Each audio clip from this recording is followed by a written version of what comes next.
That night, the children sounded like a choir of angels as they sang the new carol. For legendsoffaith.org, I'm Rob Cutter.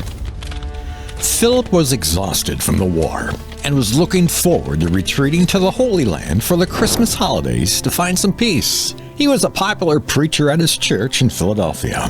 A giant of a man, Philip was 6 foot 8 inches tall and weighed over 300 pounds. He was a kind and gentle man, and his congregation, young and old, adored him. He never married, but his church was his family.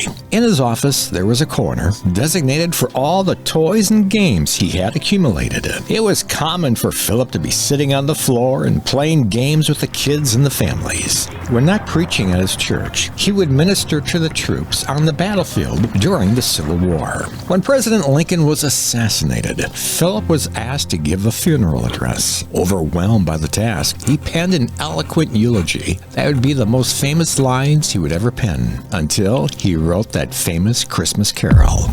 When he finally arrived in the Holy Land, his itinerary included a horseback ride from Jerusalem to Bethlehem on Christmas Eve. On that beautiful day, he rode off by horseback on that 5.5-mile trip to the city of David. When nightfall arrived, he stood in that field with awe.